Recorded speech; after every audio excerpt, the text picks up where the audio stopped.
Kahit tayo mga idol.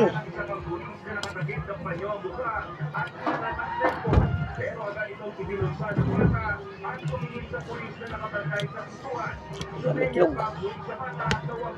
Itlog, daing.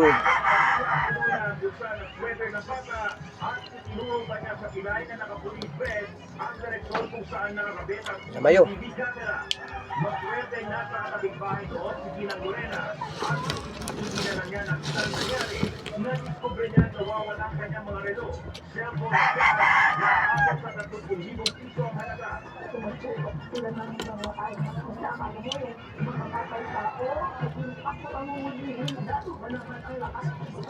Itlog.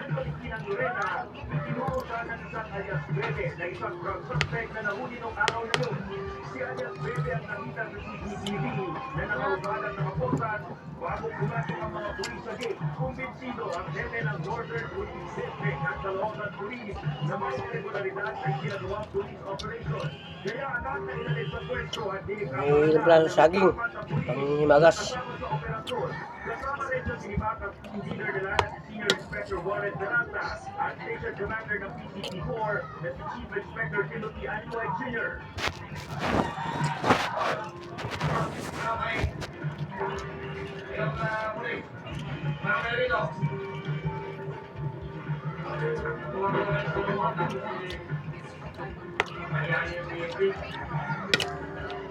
Sila ang apat sa intelligence operative ng Makati Police na nahuli sa Joint Operation ng CIDF o Counterintelligence Task Force. Hapon ito Lunes, May 8, nagpagkakaroon ng kinuha ng apat na pulis ang isang magnobyo mula sa kanilang bike shop sa Pasay City. Lakas namin na yung bonus. Patanggit. Sa isang tagwan at nugad daw ng 400,000 pesos ang magnobyo kapalit sa kanilang kalayaan. Pinakawalan sila kinabukasan ng umaga May 9 matapos magbigay ng inisyal na 100,000 pesos. So, hindi nila ibigay yung remaining pera, according to them, papatay nila yung pamilya ng victims. Pero sa halip na matakot, ang magbigay pa ng kardagang 300,000 pesos. Nagbubunga magnobyo sa CIDF at agad na nagkasa ng traffic operation. Huli sila PO2 Harvey Garcera, PO2 Clarence Manes, PO1 Team Santos, at PO1 Jeffrey Cañete. Sinapahan na sila ng reklaming kidnapping. Last night, ang sabi lang nila, tempted lang daw talaga na gumawa ng pera. Apat na iba pang kasabwat ng mga nahuling suspect ang hinahabol ngayon ng CIDF. Kabilang sa kanilang isang aktibo at isang reguladong pulis. Posibleng isang Lugas, itlog. grupo. Ito iba pang kapanahong modus ng kidnapping. Hindi na mahilig sa sisawan. Matimplado na rin. Kaya,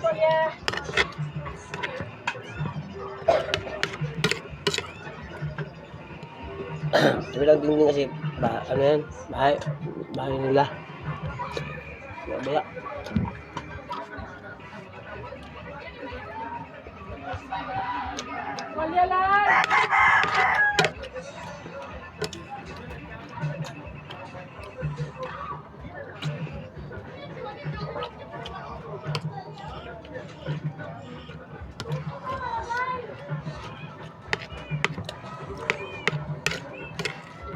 Hindi mo alam na. Sabi mo sa kapitbahay, baka alam nila.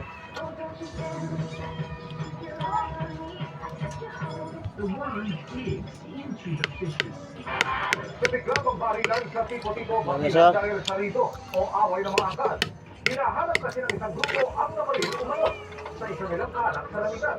Umabot sa mahigit 7,000 ang lumikas. Nakatutok si Marisol Saging. Abdurrahman.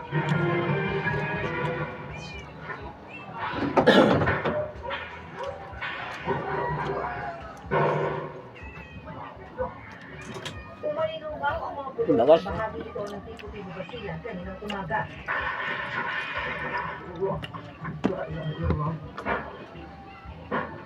Ang mga nabulabog at takot sa mga residente, hindi alam kung saan magtatago.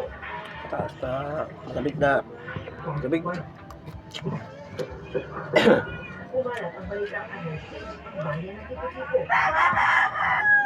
Ayon kay Basilan Governor Mujib Hataman, pumasok kahapon sa tipo-tipo ang mga kaanap ng isang hostage na nabaril naman sa lungsod ng Laguna.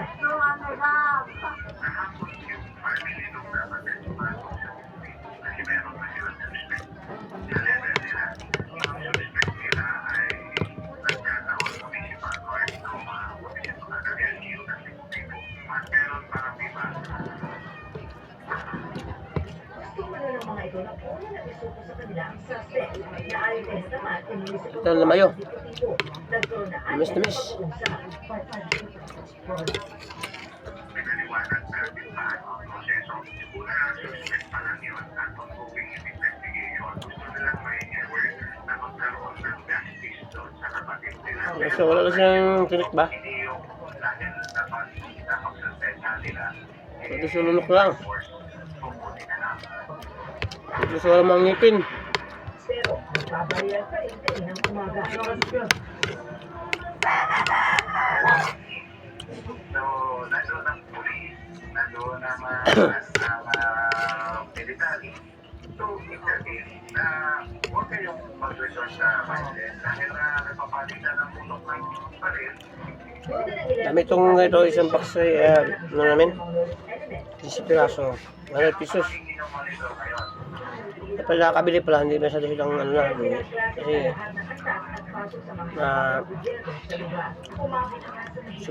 sobrang sarap.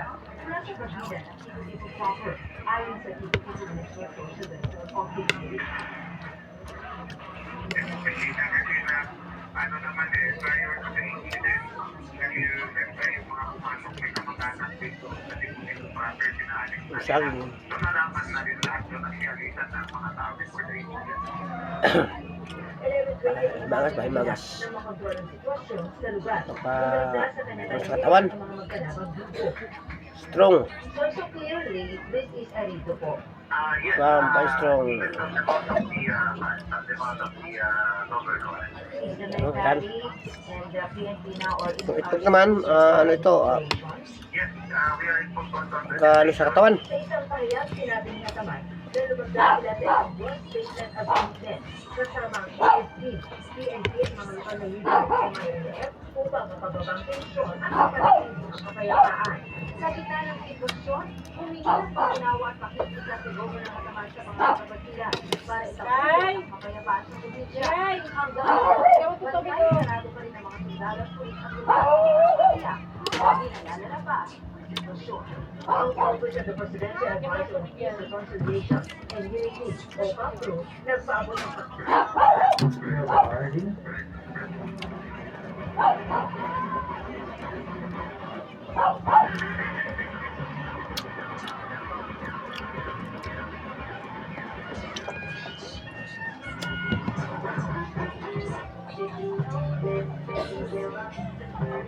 Alright, thank you for watching. Love you all guys.